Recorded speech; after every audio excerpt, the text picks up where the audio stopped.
శ్రీకాకుళం జిల్లాలో ఖరీఫ్ వరి వ్యవసాయం తర్వాత పెద్ద ఎత్తున మొక్కజొన్న సాగు చేశారు.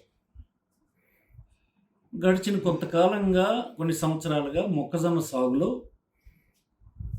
కొంత ఉపశమనం రైతుకు కలుగుతుంది. ఈ సంవత్సరం కూడా భారీ ఎత్తున వేసినటువంటి మొక్కజొన్న ఇప్పుడిప్పుడే చేతికి అందుతుంది. ప్రభుత్వాలు మొక్కజొన్న క్వింటాల్ ఖరీదు రూ.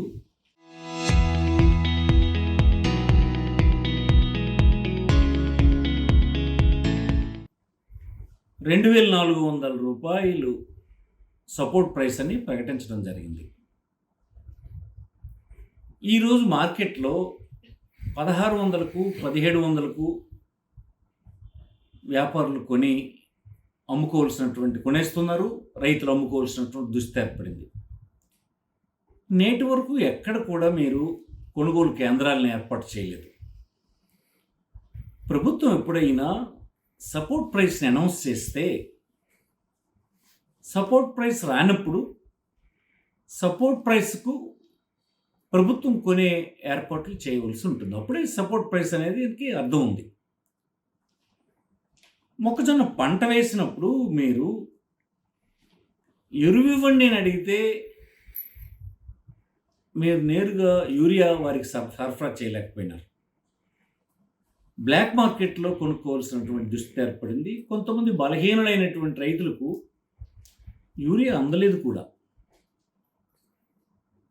యూరియా ఎంత మొత్తం పంటకేస్తున్నారు అన్నది కొంత భిన్నమైనటువంటి వాదనలు ఉన్నప్పటికీ తాను వెయ్యాలనుకున్నటువంటి యూరియాని ప్రభుత్వం అందించలేకపోయిందన్నది రైతులు ఆనాడు చాలా నిరుత్సాహంగా చెప్పారు.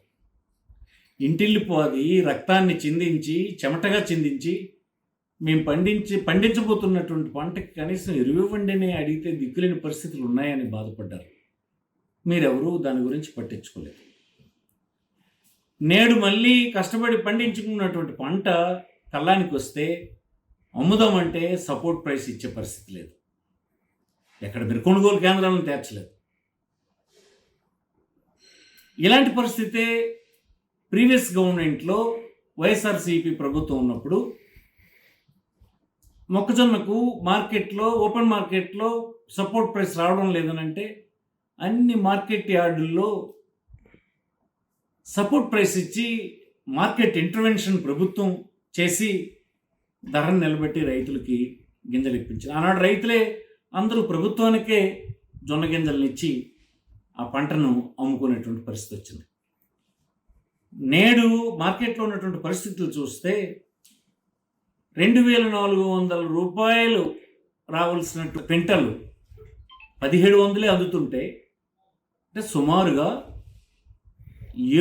రూపాయలు తేడా ఉంది. ఒక ఎకరానికి 40 బస్తాలు మొక్కజొన్నలు పండితే 4 ఏళ్ళు 28 బస్తాకి 700 చెప్పున్న 40 బస్తాలకు 4700 28,000 రూపాయలు ఎకరానికి నష్టపోతున్నాడు రైతు. పరిస్థితులు కింద స్థాయిలో ఇలా ఉంటే మీరేం చెప్తున్నారు? ఆర్టిఫిషియల్ ఇంటెలిజెన్స్ను ఉపయోగించి రైతుకు గొప్ప మేలు చేస్తారట. ఇవన్నీ తప్పించుకునేటువంటి మాటలు కదా. కళ్ళెదురు పండించినటువంటి పంట తనకు ఏదైతే లాభంగా మిగులుతుందో ఆ డబ్బు అందించలేనటువంటి స్థితిలో ప్రభుత్వాలు మీ పరిపాలన తగలడుతూ ఉంటే ఆర్టిఫిషియల్ ఇంటెలిజెన్స్ అని ఎక్కడో ఇజ్రాయెల్ టెక్నాలజీ అని రైతులకు అర్థం కాని మాటలు మాట్లాడి మోసం చేయడం తగదని ఈ సందర్భం మనవి చేస్తున్నాం. ప్రభుత్వం వెంటనే కొనుగోలు కేంద్రాలను తెరవండి. మార్కెట్ ఇంటర్వెన్షన్ ద్వారా కొంత డబ్బుని విడుదల చేయండి. ఆ 2,400 ప్రతి రైతుకు వచ్చినట్టు చెప్పండి. ఎక్కడైనా 1,700 ఎవరైనా కొంటున్నారని తెలిస్తే నిలుపుదల చేయించండి. వారి మీద చర్యలు తీసుకోండి.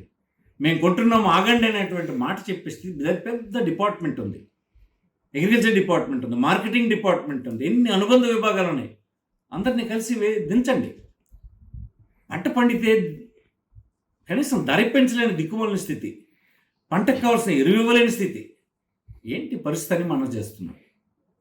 వెంటనే ప్రభుత్వం ఇప్పటికైనా మించిపోయింది లేదు. ప్రభుత్వం వెంటనే దిగి రావాలని, కొనుగోలు కేంద్రాలు కొనవాలని, వెంటనే సపోర్ట్ ప్రైస్ రావడానికి అవసరమైన మార్కెట్ ఇంటర్వెన్షన్ మీరు ప్రభుత్వం చేయాలని వైఎస్ఆర్సీపీ తరఫున డిమాండ్ చేస్తుంది.